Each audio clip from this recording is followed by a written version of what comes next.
አርሶ አደር በርገኔ ባሳ በወላይታ ዞን ቦሎሶ ሶሬ ወረዳ ዳቼ ጎፈራ ቀበሌ ነዋሪ ሲሆኑ ከዚህ ቀደም ባላቸው 1.5 ሄክታር የእርሻ ማሳ ላይ የባህር ዛፍን በመትከል ሲያለሙ እንደነበር ይናገራሉ። ይህም ተግባር የእርሻ ማሳቸውን ለምነትና ምርታማነት ከመጉዳቱ ባሻገር በገቢም ተጠቃሚ ሳይሆኑ መቆየታቸውን በቁጭት ያስታውሳሉ። ከዚህ በፊት በዚህ ማሳ ባህር ዛፍ ነው ያለው።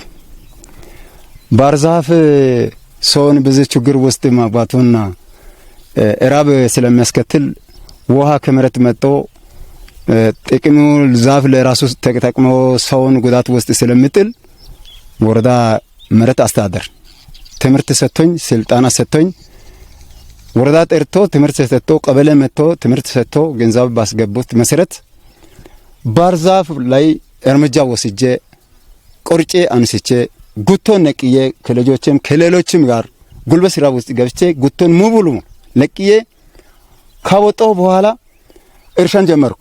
ሌሎች በቀበሌው የሚገኙ አርሶ አደሮች እንዲሁ የአርሶ አደር በርገኔ ባሳን ፈለግ በመከተል ከእርሻ ማሳቸው ላይ የባህር ዛፍን በመንቀል አመታዊ ሰብሎችን ማልማት መጀመራቸውን ገልጸዋል። አሁን በማየት አሁንም ሚንጣሮ እየተሰራ ነው ያለው። አሁን ይሄን ማሳ ደግሞ የተከልኩት በቆሎ እየደረሰ ነው። ውስጥም ደግሞ ዱቡልቡል ድንች ቀሪው ማለት ነው የአምና ቀሪው አሁን ፍሬ እየሰጠ ነው ያለው። ይሄ በሙሉ ያው አንድ ላይ ነው 1 ሄክታር ይሆናል። በሙሉ ይሄ 1 ሄክታር ይሆናል። አሁን ጉቶ ያው እየተነቀለ ነው። አሁን ዛፍ እየተቆረጠ ነው አይደል? ያው ከተቆረጠ በኋላ ደግሞ ጉቶ ይነቀላል። ከዛ በኋላ ይታረሳል።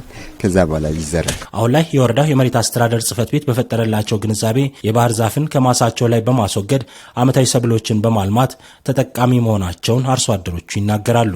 የመሬት አስተዳደር ይሄንን ጉብኝት በሚያደርግበት ጊዜ ባህር ዛፉ 8 አመት ተክለን በ60 ሺህ ብር ብቻ ነው ሸጥ ነው። 8 አመት እንግዲህ አስቡ።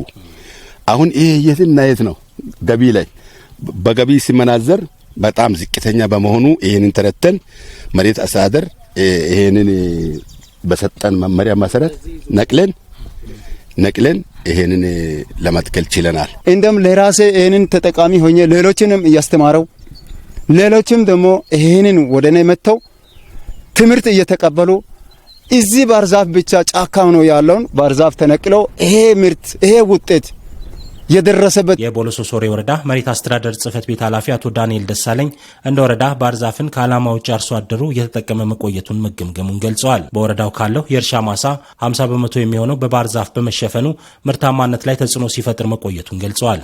አሁን ላይ ግን ይህንን አካሄድ ለመቀየር ሰፋፊ ተግባራት በወረዳው እየተከናወኑ ነው ብለዋል። እንግዲህ በወላይታ ውስጥ ካሉ መዋቅሮች ቦሎሶ ሶሬ ማለት የኛ መዋቅር ከ50% በላይ ማሳ ከባህር ዛፍ ማሳ አጠቃላይ የቦሎሶ ብቻ ማለት ይቻላል። እንደ መዋቅር ግን ለዘንድሮ የታቀደው ወደ 670 ሄክታር ነው። እስካሁን ወደ 97.5% ማለት ወደ 653.5 ሄክታር የማስነቀል ስራ ተሰርቷል። እንደ ደቡብ ኢትዮጵያ ክልል በትልቁ ዘላቂነት ያለው የመሬት አጠቃቀም ስርዓት እንዲፈጠር የተሰራ መሆኑን የክልሉ መሬት አስተዳደር ቢሮ ምክትል ኃላፊና የመሬት አጠቃቀምና ጂኦስፓሻል ዘርፍ ኃላፊ ዶክተር ዮሴፍ ማሩ ተናግረዋል። ለእርሻ ተብሎ ደኔን ማጥፋት ትክክል አይደለም። ያ ማለት ጎጂ የመሬት አጠቃቀም ነው የምንለው።